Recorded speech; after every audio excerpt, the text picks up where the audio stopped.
जय हो गुरु। हाँ, जय हो। भाषा में। हाँ, गुरु कृपा।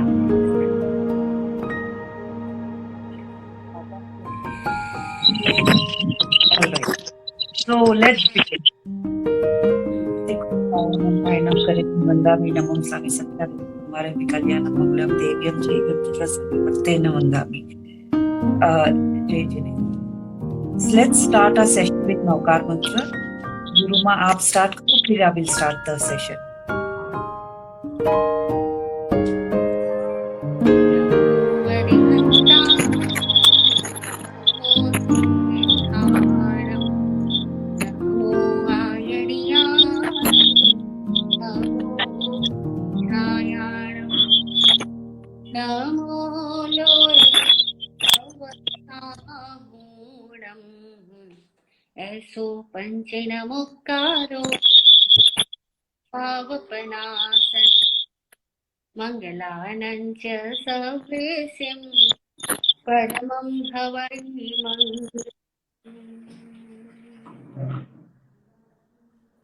Jai Ho.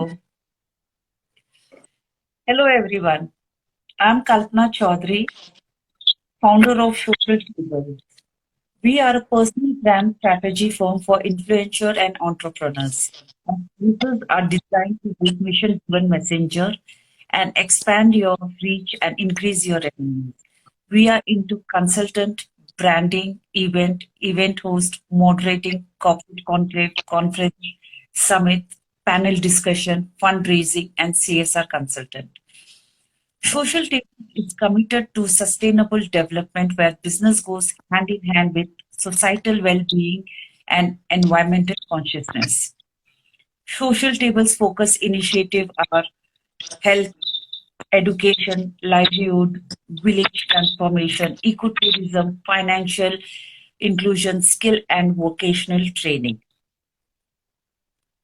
It's a great pleasure for me to introduce our special guest today, Sadhvi Weber Shriji Masa, who is going to talk to us about a very interesting topic. Every human is looking to it. Yes, the state of ultimate bliss, emotionally, physically, mentally, and spiritually. Welcome, Guruma. We are extremely delighted and honored to have you with us to share your treasured views on Jainism. It is a great pleasure to welcome such a visionary spiritual personality and self-effacing author as special guest.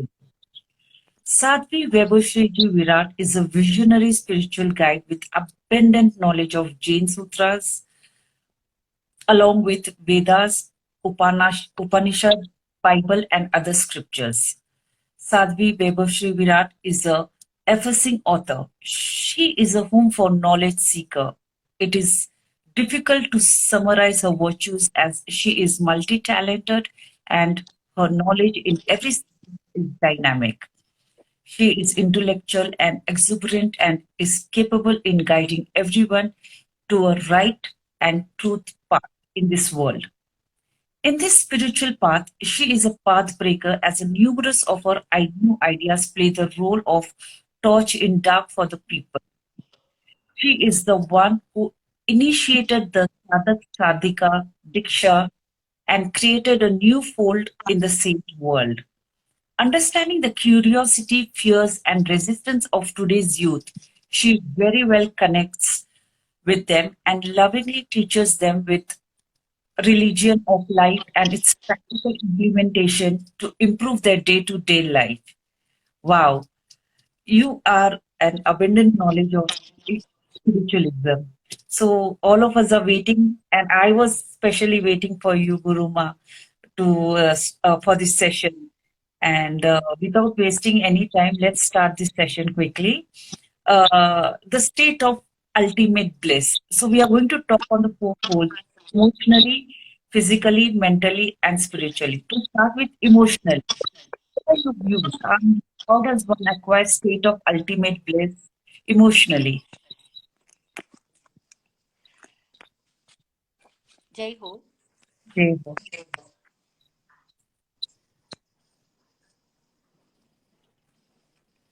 आपका कल्पना जी का। आवाज आ रही है? आपको हमारी आवाज आ रही है? जी जी जी। हम्म, Hi Sangram ji. Okay. The state of ultimate bliss emotionally. How do one acquire state of ultimate bliss? Yes. सबसे पहले मैं कल्पना जी का बहुत बहुत धन्यवाद देती हूँ, जो कि सोशल वेलफेयर के लिए और ह्यूमैनिटी की सर्विस के लिए हमेशा तैयार रहती है, तत्पर रहती है और बहुत सारे वर्क सतत करती रहती है। अपना जितना उनका पोटेंशियल है उसको हाईएस्ट लेवल तक यूज करने की कोशिश करती है। और मैं चाहूंगी कि आपसे प्रेरणा पाकर के बहुत सारी हाउसवाइफ जो घर में रहते हुए भी बहुत सारे काम कर सकती है, उनको ऐसा ऑप्शंस मिले, उनका ऐसी प्रेरणा मिले और वे भी अपने लिए कुछ ना कुछ नया रास्ता खोजें। Uh, ऐसा Thank you. बहुत कुछ होता है, लेकिन कई बार अपने आप को आउट ऑफ बॉक्स लेके नहीं जाता, और ले जाए तो क्या बात है। कल्पना जी, आपके व्यक्तित्व को, आपकी कृतित्व को और आपने जो जो कार्य कर रहे हैं और आपकी जो सद्भावनाएं हैं, उनको हमारा बहुत बहुत आशीर्वाद, बहुत बहुत साधुवाद। अब आपका प्रश्न है कि अल्टीमेट ब्लिस को हम इमोशनली कैसे प्राप्त कर सकते Hmm. हैं। हम देखें, आज का मानव समाज सबसे ज्यादा इमोशनली ही पीड़ित है। मतलब फाइनेंशियली पीड़ित है वो तो है ही, उससे भी कई गुना ज्यादा इमोशनली पीड़ित है। क्योंकि मैं कई बार देखती हूँ कि इंसान बिजनेस से परेशान होने के बावजूद बिजनेस पे फोकस करने की बजाय उन रिश्तों पे फोकस करता है जिनसे वो परेशान हो रहा है।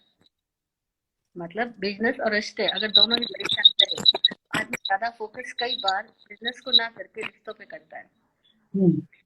और हमारी यंग जनरेशन इमोशनली बहुत जल्दी हर्ट हो जाती है और हर छोटी मोटी घटनाओं को लेकर के कई बार वो अपना करियर तक खराब कर बैठती है। Hmm. तो ऐसी स्थिति लगती है कि हम लोगों को इमोशनली हेल्दी होना, मैच्योर होना कितना जरूरी है। Hmm. तो इमोशनली ब्लिस, अल्टीमेट ब्लिस वाली स्टेज आने के लिए तो आ, पहले हम इमोशनली हेल्दी होना और मैच्योर होने की बात करें, क्योंकि Hmm. ब्लिस तो स्पिरिचुअलिटी जीवन में डेवलप हो जाए तभी घटित हो सकती है। पर हम कम से कम हेल्दी तो बने, इमोशनली हेल्दी तो बने। Hmm. वो इमोशनली हेल्दी आदमी कब हो सकता है? तो सबसे बड़ी प्रॉब्लम क्या है इमोशंस के साथ में, कि हम सारे लोग अपनी इम्पोर्टेंस चाहते हैं। Hmm. ये इम्पोर्टेंस चाहने की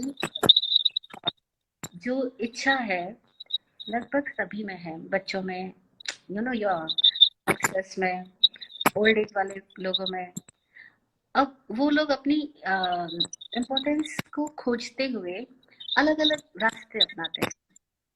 जैसे अपन देखते हैं कि बच्चे को अगर इम्पोर्टेंस ना मिले तो वो चीखना चिल्लाना शुरू कर देता है। Hmm. तो उसकी चीख और चिल्लाहट से सारे लोग उसको ध्यान देने लग जाते हैं। तब वो ऐसा काम करेगा जो घर पसंद है, जैसे कि मम्मा कह रही है खाना खा, तो वो खाना नहीं खाएगा, ताकि वो ये बता सके कि मेरी तरफ ध्यान दिया जाए, है ना, आई एम समथिंग।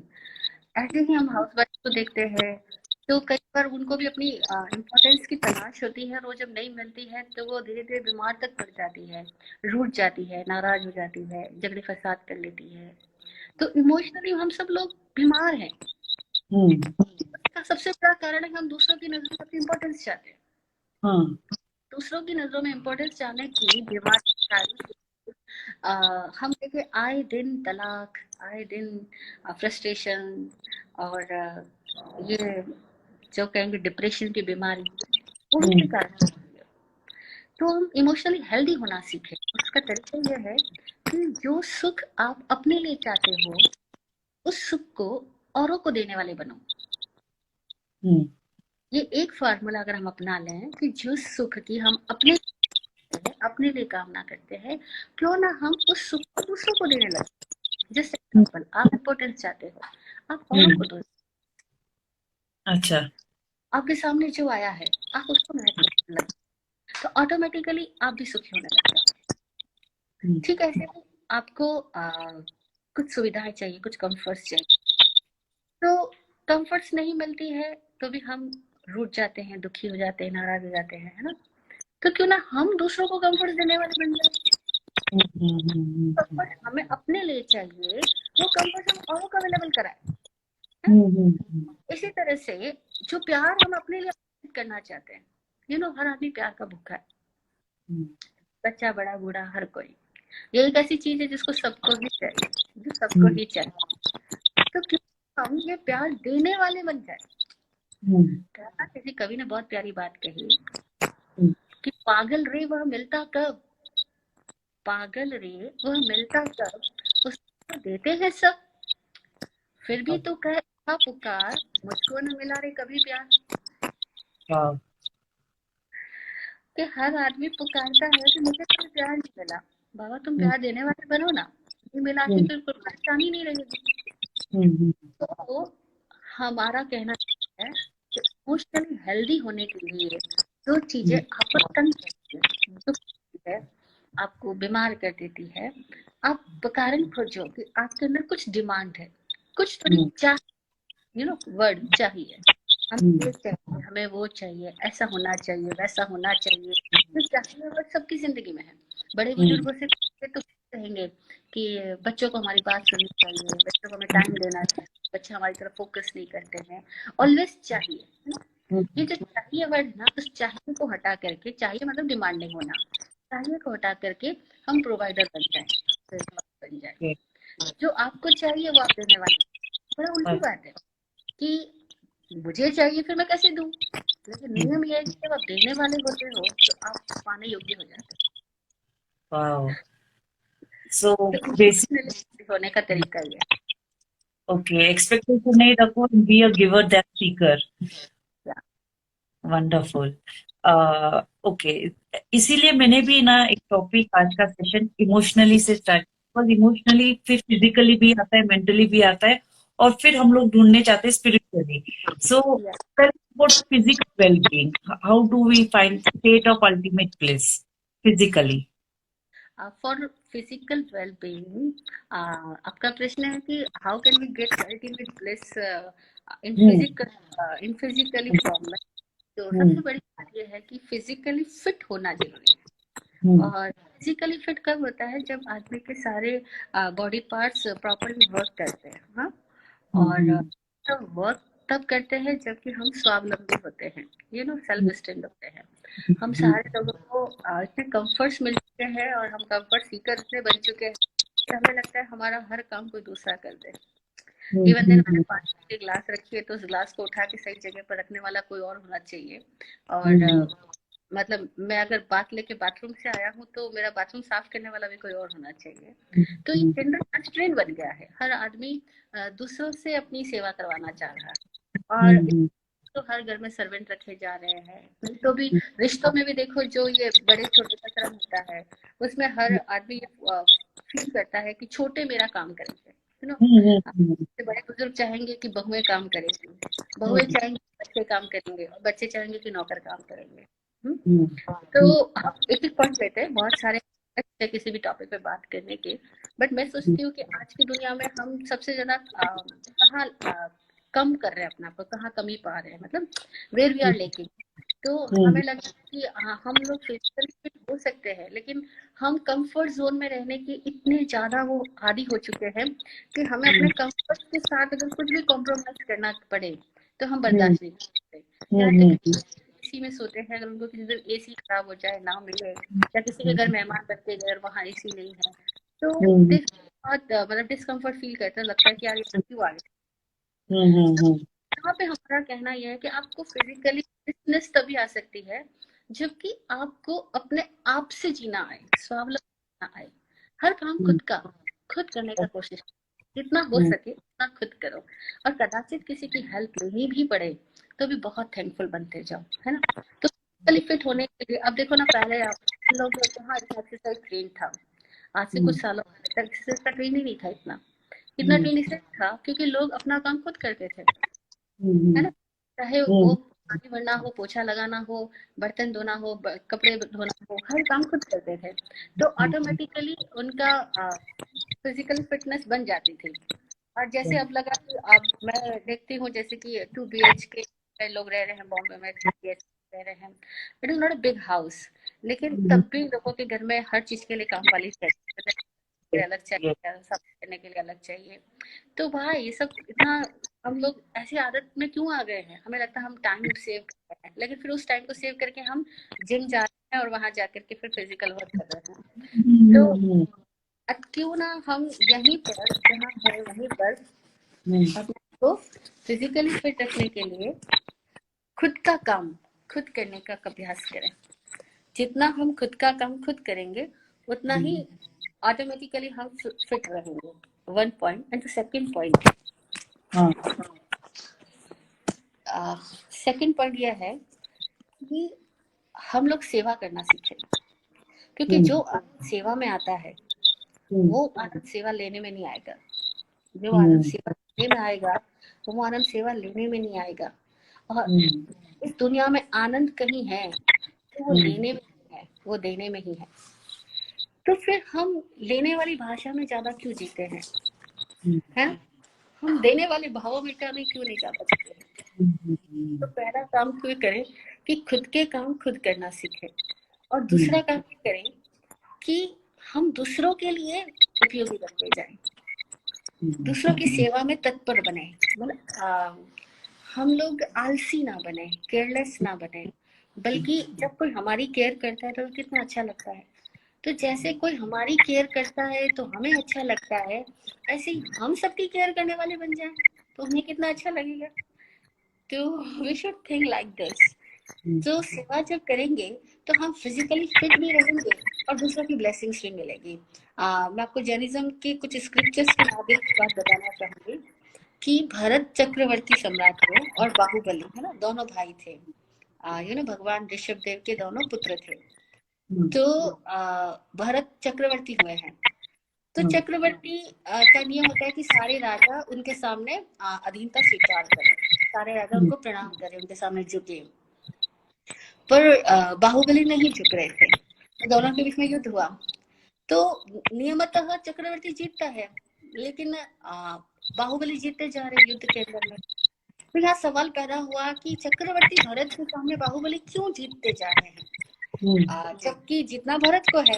ये बात अलग है कि कहानी के एंड में बाहुबली अपना सारा हथियार छोड़ देते हैं और भरत को जिता देते हैं, बल्कि वो खुद साधु बन जाते हैं। लेकिन उसके पहले सवाल ये था कि बाहुबली ने ऐसी क्या ताकत है, नाम भी बाहुबली है ना, तो ऐसी क्या ताकत है कि वो भरत सम्राट को भी हरा पा रहे हैं, जबकि उन्हें चक्रवर्ती होना तय है। तभी उनको कष्ट देने वाले बाहुबली में ऐसा बल कहाँ से आया। तो स्टोरी पार्ट में बताते हैं कि बाहुबली अपने पूर्व जन्म के अंदर में वो साधु थे जो सबकी सेवा करते थे। या तो जब सबकी सेवा करते थे तो सेवा करने वाला व्यक्ति को शारीरिक रूप से सुख मिलता है, क्योंकि वो शरीर से सेवा कर रहा है। तो जो शरीर से सेवा करता है उसको शरीर का सुख मिलता है। या तो ये मतलब ताकत बाहुबली के पास में सेवा करने की वजह से आई थी। भरत चक्रवर्ती भी पूर्व जन्म में साधु थे, बाहुबली भी साधु थे, दोनों सेवा करते थे, लेकिन सबसे ज्यादा सेवा करने की भावना, तत्परता और सहयोग जो बाहुबली का था वो भरत के मुकाबले में कई गुना ज्यादा था। ये कारण रहा कि बाहुबली के पास में भरत को भी पस्त कर दे वो ताकत मौजूद थी। तो मैं ये कह सकती हूँ कि आज जो फिजिकली बहुत it could be even past life carry कर रहे हैं यहाँ पे। क्या क्या हाँ, वो मान सकती हूँ कि अगर आप जैसे अभी स्टोरी बताई, बहुत खूबसूरत सी स्टोरी बताई, तो उन्होंने पास्ट लाइफ के जो सेवा what ever they had done, वो इसी उनके नेक्स्ट जन्म में भी कैरी फॉरवर्ड कर रहे हैं। तो ऐसा जन्म की इस जन्म में भी कैरी फॉरवर्ड होता है। या हम सारे लोग अभी आज जो हमारे पास क्वालिटीज डेवलप हुई है, ये केवल इसी जन्म की क्वालिटीज नहीं है। ओह हाँ, हर व्यक्ति के पास में अपने पास्ट एक्सपीरियंस और पास्ट जन्मों में या प्री बर्थ में से जहाँ जो अपने लिए मेहनत की, अपने में क्वालिटीज डेवलप की है, वो सब कैरी फॉरवर्ड होती है। Not only qualities, disqualities also. तो हमारे सबके कर्म संस्कार आगे फॉरवर्ड होते ही है ना, और उनके फल भी आगे फॉरवर्ड होते हैं। इसीलिए तो कहते हैं कि इस जीवन में इतनी मेहनत करो अपने आप पर कि अगर अगला जन्म लेना भी पड़ जाए तो तुम एक मैच्योर सोल बन के पैदा हो जाओगे। अभी अपन कितने बच्चे देखते हैं जो लगते शरीर से बच्चे होते हैं, लेकिन समझदारी में वो बड़ों को भी मार देते हैं। वाह, क्योंकि वो पिछले जन्म के अंदर में इतनी समझदारी को प्रकट कर चुके थे। वो अच्छा। मैच्योर सोल थे, एलिवेटेड सोल थे। इस कारण से वो जो अभी बच्चे रूप में है लेकिन वो एलिवेटेड सोल है। तो वे हम्म, बहुत सारी मतलब कहूंगी कि विकृतियों से बचे रहते हैं। और यहाँ तक कि कई सारी नादानियां उनको छू भी नहीं पाती, शैतानी उनके दिमाग में ही नहीं पैदा होती। वे बहुत शांत, संभावी, समझदार, इंटेलिजेंट, ये सब होते ही है। बल्कि कई आर्टिस्ट होते हैं, ये सब चीजें पूर्व जन्मों के कारण से आ रही है उनके अंदर में। Oh, wow. Insightful session. Okay, so after physical, how about the state of ultimate mental? Mentally कैसे state of या bliss में हमेशा, because COVID-19 हो गया, cyclone हो आ है almost. So ऐसे की सिचुएशन को कैसे mentally strong होकर फेस करें? अभी 3 महीने almost हो गए घर पे है. So this हाँ, is something which all of us are looking for. देखो आपका क्वेश्चन है कि हम मेंटली कैसे अल्टीमेट ब्लिस को अचीव कर सकते हैं। तो मैं फिर कहना चाहूंगी, अल्टीमेट ब्लिस तो थॉरोली अचीव होता है ना, होलिस्टिकली अचीव होगा। पर हम मेंटल व्यू पॉइंट से बात करें तो हम सब लोगों के दिमाग में सबसे ज्यादा प्रॉब्लम क्या होती है, देखते हैं हम, दिमाग की सबसे बड़ी बीमारी एक ही है, और वो है अति सोच, ओवर हम्म, थिंकिंग। लोग परेशान है, लेकिन उनसे पूछो कि प्रैक्टिकली परेशान है या मेंटली। हम्म, अब देखो ये परेशानी प्रैक्टिकल नहीं है, बिकॉज प्रैक्टिकल तो तब होती जबकि हमें कुछ छत नहीं मिल रही रहने के लिए, हम्म, हमें भूख लगी खाना नहीं मिल रहा है, प्यास लगी पानी नहीं मिल रहा है ना, हमें हम्म, धूप छांव लग रही है, हमें बैठने के लिए कोई छांव नहीं मिल रही है। वो तो उसको बोलते हैं हम प्रैक्टिकली कष्ट है आदमी की लाइफ में। लेकिन हम्म, ये प्रैक्टिकली कष्ट नहीं है। हम्म, मोस्टली हमारे सारे प्रॉब्लम्स जो है वो ओवर थिंकिंग की वजह से है, इमोशनली है या मेंटली है। तो ये सब हाँ, लोग इमेजिनरी है। मेंटली हाँ, जितनी बीमारियां इमेजिनरी बीमारियां हैं। जैसे कि हम्म, कोई इंसान ये बोले कि मैं जब घर में रहती हूँ तो मेरी सास को अच्छा नहीं लगता है, या मेरी जेठानी मुझे देख करके जलन फील करती है, या सामने वाले की नजर मुझे लगती है, या मेरे साथ ये सारे लोगों को पता नहीं क्यों खुशी नहीं फील होती है, मुझसे ये ईर्ष्या करते हैं। तो अब ये सब चीजें क्या है, मतलब इज इट रियली एग्जिस्ट? ये सब नहीं, हमारे माइंड में है। ये okay, सब फैक्चुअल सिचुएशन नहीं है, हमारे माइंड की सिचुएशन है। हमारा माइंड हम्म, ऐसा सोचता है, ऐसा परसीव करता है, इसीलिए हम्म, हमें घटनाएं ऐसी नजर आती है।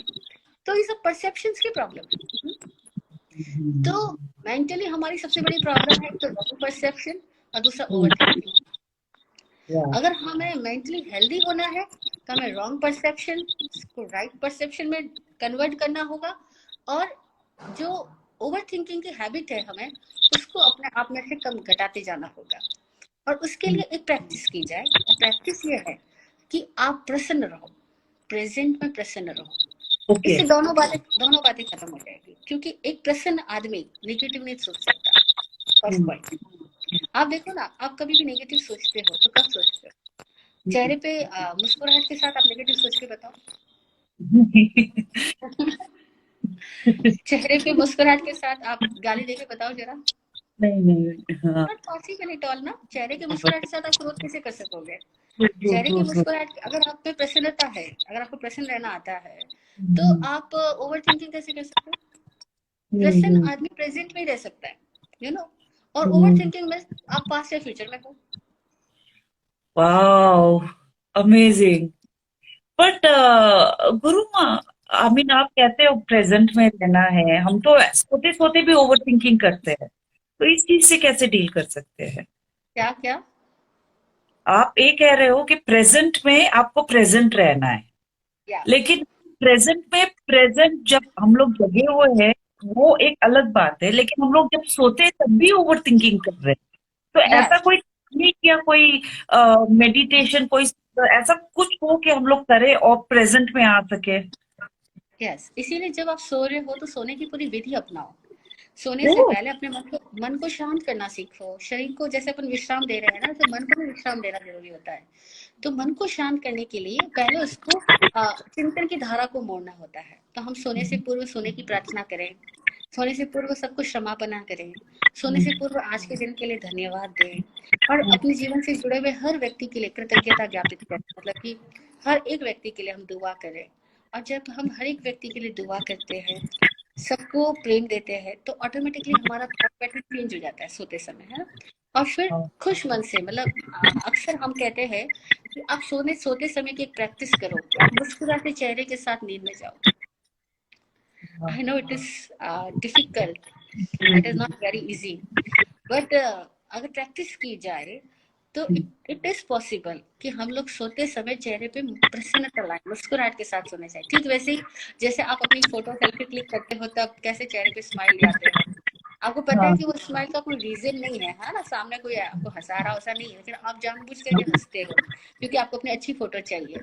तो ऐसे ही आप फील करो कि आपकी कोई पिक निकाल रहा है इस टाइम के अंदर, है ना, कोई फोटो शूट कर रहा है और आपको चेहरे पे स्माइल लानी है, तो ऐसी स्माइलिंग फेस के साथ सोने जाओ। तो जब स्माइलिंग फेस के साथ सोने जाओगे तो नेचुरली आपका सोना भी एक पॉजिटिव मोड पे हो जाएगा, फिर ओवर थिंकिंग नहीं कर पाओगे, है ना। और अगर फिर भी कुछ आपको लगता ही है कि आपको कुछ सोचना है, तो आप आज के हो गए अच्छे कार्यों के लिए धन्यवाद दो, और कल अच्छे कार्य होंगे इस बात का विश्वास करके सो जाओ। वंडरफुल। और ये कितनी खूबसूरत सी बात है, आप एक सेल्फी लेने के लिए स्माइल करते हैं, तो पूरी लाइफ के लिए क्यों नहीं स्माइल कर पा रहे हैं। या वंडरफुल। गुरुमा, एक क्वेश्चन है डीवी फोरवा जी से, Martin Mandamiji, times where entire world is struggling with COVID-19, earthquake, cyclone, etc. How to deal with it? I think अभी आपने उसका आंसर दिया था. या And yeah. So, देखो and uncertainty is every moment. तो पूछे हम्म 20 every moment एक नई चीज लेके आ नई चैलेंज लेके आ रहा है, और अनसर्टेनिटी एवरी मोमेंट है, इसमें कैसे स्ट्रांग हो सकते हैं। Actually life is uncertain. भी आपका क्वेश्चन ये है कि हम कोविड 19 की पोजीशन और ये जो साइक्लोन है, ये सारे हम्म, रोज नए नित नए प्राकृतिक हम्म, आपदाएं आ रही है, कुछ ना कुछ होता जा रहा है, जीवन में सब हम्म, कुछ अनसर्टेन है, तो हम इसको कैसे अपने आप को डील करें, कैसे रखें, कैसे पॉजिटिव हम्म, बनाए रखें। तो हम्म, मेरा ये कहना है कि हम इस फैक्ट के साथ जिंदगी जिए कि एवरीथिंग इज हम्म, अनसर्टेन। हम्म, सब कुछ ना पहले सर्टेन था, ना आज है, ना कभी होगा, ये तो हमेशा अनसर्टेन ही रहने वाला है। कुछ नेचुरल नेचुरल कैलामिटीज जब आती है, किसी किसी के हाथ में नहीं, किसी के वश में कोई बात नहीं होती, लेकिन एक बात तो है कि हमको बच के चलना तो आ सकता है ना। ओके। बच के चलो, ये बच के। फार्मूला है। या विराट गुरु जी फार्मूला दिया करते थे। विराट गुरु जी के 3 फार्मूले हैं, आपको मैं आपके साथ शेयर करती हूँ उनको। वो कहते थे कि जिंदगी को जीने का बेहतर तरीका यह है कि आप 3 सूत्र अपना के जियो। फर्स्ट इज बच के चलो, सेकंड इज जग के चलो, और थर्ड इज हंस के चलो। वाह, बच वाह। के चलो यानी आप अपने लिए प्रिकॉशंस लेके चलो, हम्म, केयरफुल रहो, है ना। जब जैसा स्थिति हो वैसे ही व्यवहार करो। बोलते हैं ना कि उतने पांव पसारिए जितनी चादर होए। हम्म, अभी हालात ये है तो कम में गुजारा करना सीखो, अपनी इच्छाओं को लिमिट कर लो, है ना। हम्म, मानो फाइनेंशियली सभी लोग वो बहुत क्राइसिस से गुजर रहे हैं, तो प्रॉब्लम तो सबकी लाइफ के अंदर है। तो ऐसी टाइम के अंदर आप ये देखो कि कितना हमारे लिए नीडफुल है, मतलब क्या हमारी नीड्स है और क्या हमारी डिजायर्स है, दोनों के बीच में एक अच्छा सा गैप बनाओ। आपको समझ आएगा कि पहले हमारी इतनी डिजायर्स और हम सब कंफर्ट की जिंदगी के लिए लाखों रुपए खर्च कर रहे थे, और आज हमें लगता है कि हमारी जरूरतें पूरी हो जाए तो भी अच्छा है। तो क्यों ना हम एक आवश्यक की जिंदगी जिए और सुविधाओं की लालसा को घटा लें, तो हमारे को दुख नहीं रहेगा। दुख तब होता है जब हम ब्रेड बटर चाहते हैं, हाँ, और रोटी भी नहीं मिल रही हो, लेकिन अगर रोटी मिल रही है तो उस रोटी को थैंक यू देकर के रोटी खा लो ना, वाह, रोटी के वाह। लिए थैंकफुल बन जाओ, यू नो। हाँ, जब जो मिला है उसके लिए थैंक्सफुल बनो। दूसरी बात कि बच के चलो का मतलब है कि प्रिकॉशंस लेकर के चलो। अब साइक्लोन है, घर में देखो आंधी तूफान कुछ भी आता है, हम क्या करते हैं, तुरंत खिड़की दरवाजे बंद कर लेते हैं, है ना, ताकि हमारा घर मिट्टी से ना भरे। तो ठीक ऐसे ही कीचड़ है तो हम अपने कपड़ों को उठा के संभाल के चलेंगे कि कीचड़ ना लग जाए। तो मौसम ऐसा है, माहौल ऐसा है, तो प्रिकॉशंस करते हुए चलो। बच के चलना समझदारी है और हमारी जिम्मेदारी भी है। जग के चलना ये हमारी सबसे पहली जिम्मेदारी है। जग के चलने का मतलब कॉशियस होकर जिंदगी जियो, पल पल कॉशियस रहो, क्योंकि लाइफ अनसर्टेन है। लेकिन आप तो कोशिश रह सकते हो ना कि इस क्षण कैसे जीना है, हमारे हाथ में वैसे भी क्या है। अगर हम प्रैक्टिकली सोचें तो हमारे हाथ में वैसे भी क्या है, कुछ नहीं है। हाँ, हमारे अधिकार में है कि हम अपने फ्यूचर को बदले, पास्ट को बदले। नो नो, हमारे हाथ में प्रेजेंट को कैसे जिए। केवल ये एक चीज है कि हम प्रेजेंट में कैसे जी सकते हैं, वो क्वालिटी डिजाइन करना वो हमारे हाथ में है। Absolutely. Acceptance and state of gratitude is the key. Yes, तो हम मेंटली हेल्दी हो जाएंगे, तो ऑटोमेटिकली हम मेंटली ब्लिसफुल स्टेज पे जाने के लिए अपने आप को प्रिपेयर कर रहे होंगे। One and state of bliss spiritually. कैसे spirituality हम वो bliss में जा सकते हैं? नेक्स्ट फर्दर आपका पॉइंट है कि हम स्पिरिचुअलिटी में कैसे ब्लिसफुल स्टेज में जा सकते हैं, है ना, मतलब कैसे हम आध्यात्मिक तौर से आनंदित दशा में जी सकते हैं। उसका इसके दो बातें हैं। जब तक आपको कुछ चाहिए तब तक आप पीड़ित हो। ओके। जब तक कुछ चाहिए तब तक पीड़ा है। अध्यात्म में हमें जाने से कौन रोकता है? अगर एक ही शब्द में बात कहनी होगी तो एक शब्द है चाह, है ना। तो पुराने लोग क्या बहुत प्यारा अनुभव बोलते थे कि चाह मिटी चिंता गई, चाह मिटी चिंता गई, मनवा बेपरवाह, जिसको कुछ नहीं चाहिए वो जग में शहंशाह। जिसको कुछ नहीं चाहिए वो जग में शहंशाह। तो शहंशाह वो जिसको कुछ चाहिए नहीं, है ना। और हम सबको इसीलिए राहत नहीं है क्योंकि हम सबको चाहत है। जब तक चाहत तब तक नहीं राहत। तो स्पिरिचुअली हेल्दी होने का तरीका यह है, ग्रीड छोड़ दो, लोभ छोड़ दो, लोभ लालच छोड़ दो, जीवन की प्रक्रिया पे भरोसा करना सीखे कि यहाँ हमारी सबकी जरूरतें पूरी होती ही है। हमारे बुजुर्ग लोग बहुत प्यारे अनुभव छोटी छोटी मुहावरों कहावतों में दिया करते थे, कभी दोहों में दिया करते थे। और वे मुहावरे, वे कहावतें, वे दोहे मतलब हमारे सबके लिए एक तरफ से एक शाश्वत ज्ञान के भंडार है ना। हमेशा ही वो काम उपयोगी रहेंगे। उनमें एक कहावत बहुत प्यारी आती है कि चींटी को कण मतलब कीड़ी को कण और हाथी को मण मिलता ही है। मतलब चींटी को खाने के लिए कण जितना भोजन चाहिए और हाथी को खाने के लिए मण जितना, मतलब मण किलो, है ना। तो उसको खाने के लिए मण जितना भोजन चाहिए, 40 किलो जितना भोजन चाहिए। तो आपको क्या लगता है कि हाथी के लिए कीड़ी जितना भोजन आएगा और कीड़ी के लिए हाथी जितना भोजन आएगा? नो नो, कीड़ी को कण और हाथी को मन मिलता ही है। इस प्रकृति में कोई भूखा नहीं रहता। अगर कोई भूखा रहता है तो वो अपने लालच से पीड़ित है, इसलिए भूखा रहता है। तो आध्यात्मिक अनुभव तभी घटित हो सकते हैं जब आप निर्लोभी हो जाए। क्योंकि जैसे वो निर्लोभी होगा वैसे वो फियरलेस हो जाएगा। यू नो, फियर बोले तो चिंता is also fear. Worry is some kind of fear. तो अगर आप फियरलेस हो गए तो आप आध्यात्मिक होते हो। क्योंकि हमारे आनंद में, हमारे ब्लिसफुल स्टेज में अगर कोई चीज हमें रोकती है तो वो है greed and fear. Fear due to greed. Okay. But ये बहुत है गुरु माँ, आपने एकदम greed is the cause of all problems. और ऑल्सो और जैसे आपने कहा है कि आपको फियर कम करना होगा तभी स्पिरिचुअलिज्म में आप पहुंच पाओगे। लेकिन अभी जैसे जो लेटेस्ट न्यूज जा रहा है, more than around 40 to 50% globally लोग डिप्रेशन, वैसे तो विदाउट दैट क्या बोलते हैं स्टैटिस्टिक देखोगे तो 80% तो लोग डिप्रेशन में ही है। लेकिन जो रिसर्च करने के बाद जो न्यूज आती है, जो 40, 50, 60% तक काफी दूसरे न्यूज चैनल्स भी बताते कि लोग पहले तो थे ही डिप्रेशन में और ज्यादा चले गए। तो वो फियर डील नहीं कर पा रहे। वो कैसे हम लोग डील कर सकते हैं उस फियर को? कोई टेक्निक हो या कोई ऐसा कुछ हो कि हम लोग उस फियर से देखो, आपका क्वेश्चन ये है कि आपका कहना यह है कि अभी ग्लोबली लोग डिप्रेशन में बहुत ज्यादा जा रहे हैं और इस डिप्रेशन के रोग से वो कैसे मुक्त हो सकते हैं, कैसे वो अपने आप को ट्रीट कर सकते हैं, हील कर सकते हैं। तो यहाँ दो बातें हैं। पहले, वे लोग जो अभी डिप्रेशन में नहीं गए हैं या नहीं जाएंगे, जो समझदार है, जो चेयरफुल जीना जानते हैं, जो एक हेल्दी लाइफ स्टाइल को मस्ती से जी रहे हैं, है ना। तो जो सद्भावनाएं है, गुड विशेष है, उनकी द्वारा दी जा रही जो हीलिंग है, वो हीलिंग पावर इन सारे लोगों के लिए बहुत मददगार होगी और हो भी रही है। तो हम में से हर एक स्वस्थ व्यक्ति की एक जिम्मेदारी है कि वो एक स्वस्थ विश्व के निर्माण में सहयोग करे।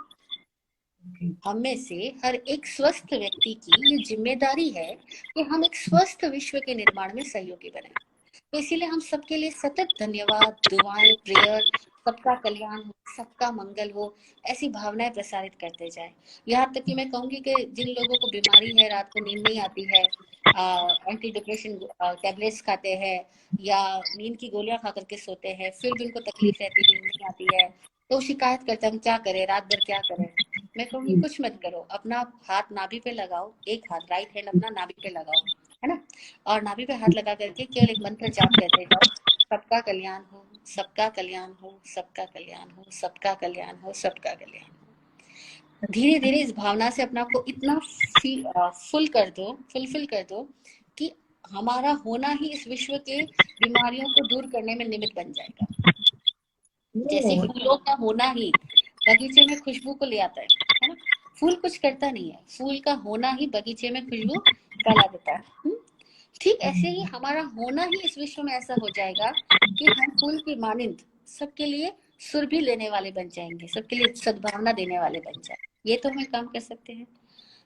जो विश्व में इतनी डिप्रेशन के मरीज बढ़ रहे हैं, जितने रोग बढ़ रहे हैं, जितने लोग परेशान हो रहे हैं, हम उनके लिए क्या कर सकते हैं और हम ऐसा करें।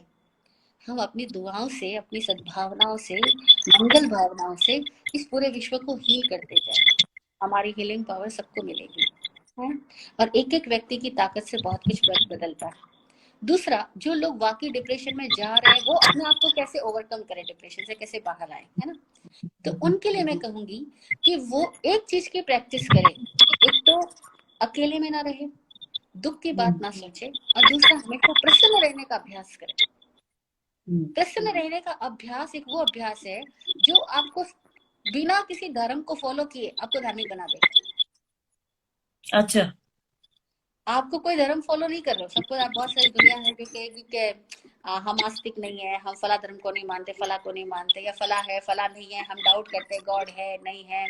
ये सब बहुत बातें हैं, ये कुछ दार्शनिक बकवास भी है और कुछ लोगों के कंफ्यूजन भी है, और कुछ लोगों को ऐसी सोच में बोलने में एक अपना ईगो फील होता है। तो they are just talking like this कि गॉड है नहीं, अगर होता तो ऐसा नहीं होता, वैसा नहीं होता। तो मैं कहूंगी कि आप सब बातें छोड़ दो, जिंदगी में ये सब बातों की कोई जरूरत नहीं है। आपको जीने के लिए आपकी प्रसन्नता बेहद जरूरी है। आप प्रसन्न रहना तो सीखो ना। अगर प्रसन्न प्रतिपल, लेकिन प्रसन्नता के साथ एक शर्त है, प्रतिपल। हम लोग क्या है, प्रसन्न तो रहते हैं लेकिन हम रीजन के साथ प्रसन्न रहते हैं। हम कभी कभी प्रसन्न होते हैं, मैं कह रही हूँ without any reason, without any condition आप अपने में प्रसन्न होना सीख जाओ, और कुछ मत करो, बस दुखी मत रहो। Okay, wow. But without any reason अगर स्माइल नहीं करे तो लोग आपको पागल कह देंगे। तो करने दो ना, अच्छा है ना। पुराने अच्छा। लोगों में से एक बहुत अच्छे अनुभवी व्यक्ति ने किसी ने एक बात कही थी कि इस दुनिया को पागलों ने बनाया है, और उनमें एक पागल थी मीरा। ओह, तो कैसे? वो अपनी भक्ति में नाच रही है ना, हाँ, राइट। उसने अपनी भक्ति के वाइब्रेशन से पूरे वातावरण को बदला है। ऐसे हर एक व्यक्ति की वाइब्रेशन पूरी दुनिया को मिल रही है। तो लोग अच्छा। आपको पागल कहेंगे कि आप बिना कारण के क्यों हंस रहे हो, आपका ऐसा कहना है। तो मैं कह रही हूँ कहने दो पागल, क्या फर्क पड़ता है, आप प्रसन्न तो रहो ना। और अपने लिए। नहीं तो भी ज्यादा समझदार लोगों ने क्या पा लिया, ये भी डिप्रेशन बात। किसको आता है, आप जरा सोचो, पागलों को डिप्रेशन आता है या समझदारों को आता है? गैर पढ़े लिखों को आता है या पढ़े लिखों को आता है? हाँ, Oh my God. You nailed it. एकदम सही कहा ये गुरुमा। ये डिप्रेशन जो ज्यादा पाया जा रहा है वो इंटेलेक्चुअली स्मार्ट लोगों में ज्यादा पाया जा रहा ट्रू ट्रू ट्रू ट्रू। है। अपने आप को जो बहुत इंटेलेक्चुअली बहुत स्मार्ट समझते हैं उनमें पाया जा रहा है एक्चुअली। एकदम सही कहा Guruma. Very true, very true.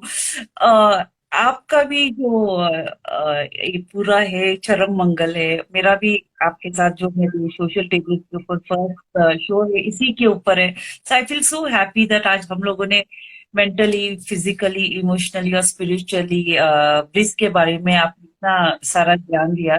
So going, and this will also help lot of us to heal ourselves because ये चारों चीज सिंक में होना बहुत जरूरी है। And going further, I don't know मुझे पूछना चाहिए नहीं पूछना चाहिए, लेकिन मैंने आपके लिए रैपिड फायर क्वेश्चन बनाया है। यूजली गुरुओं को पूछते नहीं है, लेकिन मैं फिर भी पूछ रही हूँ आपसे। या सो क्षमा चाहती हूँ अगर कोई भूल चूक हो तो माफ करना। It's all okay, it's all okay, you can Because, ask. yeah, okay, thank you so much. What is your favorite hobby? What is my favourite hobby? Reading Hobby. Books, Oh, wow. Reading good अच्छा, books. अच्छा। आपको सबसे place where you love to be the most, आपको कौन सी जगह ज्यादा पसंद है रहना? कौन सी जगह पे रहना ज्यादा पसंद है? हाँ, कौन सी जगह पे रहना ज्यादा पसंद है? हाँ। अपने गुरुदेव के चरणों में रहना पसंद अरे है। वाह, और वंडरफुल। नेचर के साथ रहना पसंद के साथ वंडरफुल। एंड कोई फेवरेट म्यूजिक हो आपका, कोई फेवरेट सॉन्ग या ऐसा कुछ? है। फेवरेट म्यूजिक है ना, जब ध्यान में बैठ करके अंदर संगीत बजता है, वही फेवरेट म्यूजिक है। वाओ, आई नेवर थॉट ऐसे रैपिड फायर क्वेश्चन में ये भी वंडरफुल। योर क्रिएटिव इंस्पिरेशन तो अभी आप ही हमको इंस्पायर करते हो। कोई इंस्पिरेशन आपका कोई हो? मेरे इंस्पिरेशन वैसे बहुत है, लेकिन सबसे मोस्ट विराट गुरु जी। अच्छा। हाँ। And your best quick fix remedy, कभी आप स्ट्रेस में जाते हो? कोई अगर स्ट्रेस में जाते हो तो नहीं, ऐसा तो नहीं होता अगर होगा। स्ट्रेस में कोई जाए तो मैं कहूँगी बेस्ट रेमेडी है भक्ति करो, भजन भक्ति गाओ, कर। बस डूब करके, भक्ति में डूब के भजन गाओ, चेंज हो जाओगे। ओके। एंड योर नहीं, your strongest dislike about people, ऐसा कुछ है कि आप किसी व्यक्ति में कुछ चीज पसंद नहीं करते हो कि उसको ऐसा नहीं होना चाहिए या वैसा?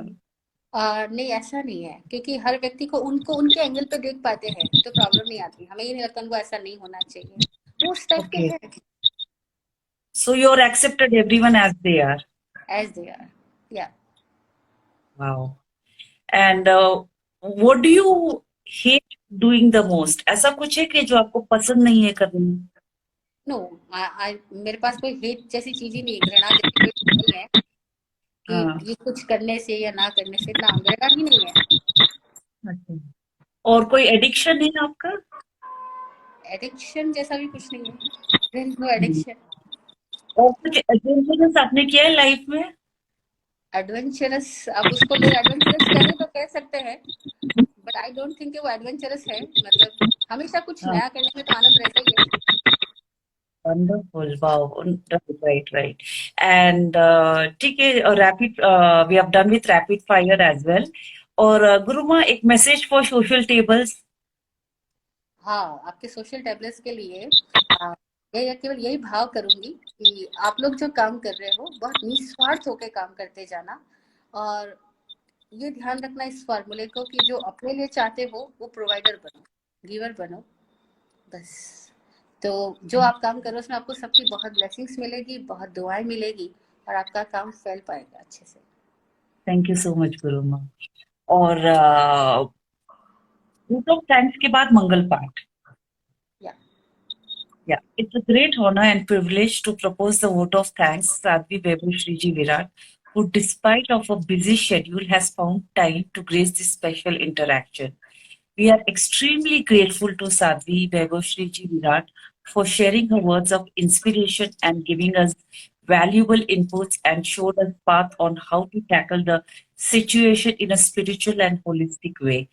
We admire you for your humbleness, your diligence, and your unwavering purpose. You have shown us how to be a more effective human being and 1 minute, more effective human being, and for that we cannot thank you enough.